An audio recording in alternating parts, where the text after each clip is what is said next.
سلام، موضوع درسی ما خون این محیط داخلی ارگانیسم میباشد. بافته پیوست کننده مایع است. در رگ‌های خونگر دور میزنند، اما به سیستم گردش خون داخل نمیشود، چون که به سیستم گردش خون دل و رگ‌های خونگر داخل میشوند. خون همراه لیمف و مایع بین حجروی منسوب محیط داخلی ارگانیسم میباشند. برای معاینه کردن ترکیب خون، قسمت پایینی بازو رو با رزین میبندیم و توسط سوزندارو از رگ‌های وریدی آن کم خون رو میگیریم. خون گرفته رو با نیچه‌شه بریزیم و نیچه‌شه رو باشد در اسباب مخصوص که سنتریفوگا نام دارد میگذاریم. سنتریفوگا خون رو دور میزناند و در مدت معینی وقت خون به دو قسم جدا میشه. قسمت در بالا بوده خون رو قسمت مایع یا پلازما مینامند. قسمت در پایین بوده آن رو عنصرهای شکلدار خون یا اینکه حجره‌های خون مینامند. عنصرهای شکلدار خون به سه گروه جدا میشن. قسمت در مابین بوده که اصلا رنگش سفید چتاب میباشد، این لیکوسیت‌ها و ترومبوسیت‌ها میباشند. قسمت در پایین بوده که قسمت وسیع را تشکیل میکند، این حجره‌های سرخ خون یعنی اریتروسیت‌ها میباشند. خلاصه عنصرهای شکلدار خون یعنی حجره‌های خون 40-45% را تشکیل میکنند و پلازما باشد 55-60% را. مناسبت فایزی عنصرهای شکلدار خون رو نسبت بر پلازمای آن نشان دهنده گماتوکریتی مینامند. چیزی که ما در نیچه‌شه دیدیم، خون به دو گروه جدا شد. قسمت مایع خون نام دارد پلازما و قسمت عنصرهای شکلدار خون که تقسیم که در قسمت پایانی پرویرکا جمع شده بود. چیزی که ما در نیچه‌شه دیدیم، خون به دو قسمت جدا شد. قسمت در بالا بوده این پلازما یا اینکه قسمت مایع و قسمت در پایانی پرویرکا جمع شده این عنصرهای شکلدار خون اینکه دانه‌چه‌ها بودند.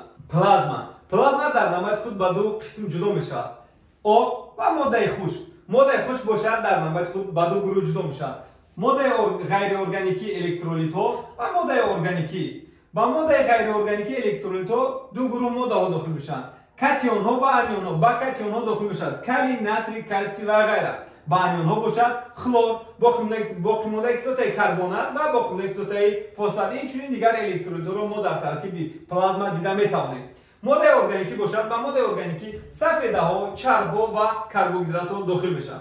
سفیده های مخصوص ترکیب پلازما، با سفیده های مخصوص ترکیب پلازما داخل میشن. البومین، این سفیده نقلیاتی. اصلا وظیفه البومین این کشاندن ماده غذایی به حجره و بافته های ارگانیسم. گلابولین، این سفیده محافظتی. اصلا این وظیفه را ایمونوگلابولین ها اجرا میکنند. فیبرینوژن و پروترومبین باشند، سفیده هایی که در لخته‌شوی خون اشتراک میکنند. عنصرهای شکلدار خون که در بسیار حالات اشتباهاً همچون حجره‌های خون نام میبرند دیده میشود.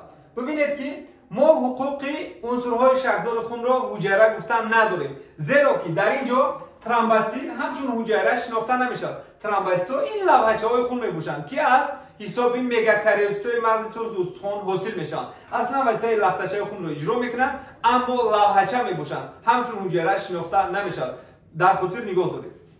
عنصرهای شکلدار خون به سه گروه جدا میشن: اریتروسیت‌ها، لیکوسیت‌ها و ترومبوسیت‌ها.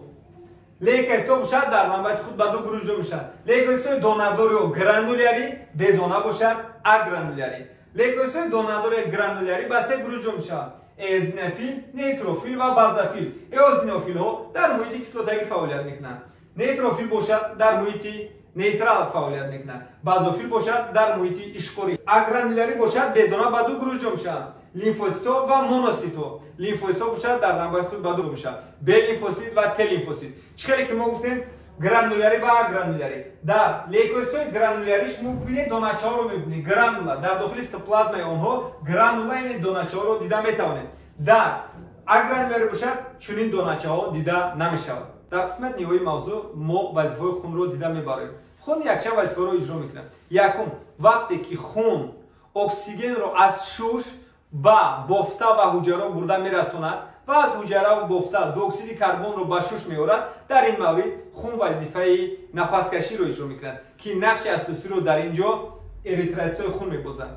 دوم، وقتی که ماده غذایی رو خون به حجره بافته برده میرساند، در این مورد خون وظیفه غذایی رو اجرا میکنه که در اینجا نقش اساسی رو البومین ها، سفیده های خون البومین ها میبازند. سوم، وقتی که ماده های نالازم رو خون به واسطه اخراج شش گرده پوست میبرد، در این مورد خون وظیفه اخراجی رو یعنی اکسکرتور رو اجرا میکنند.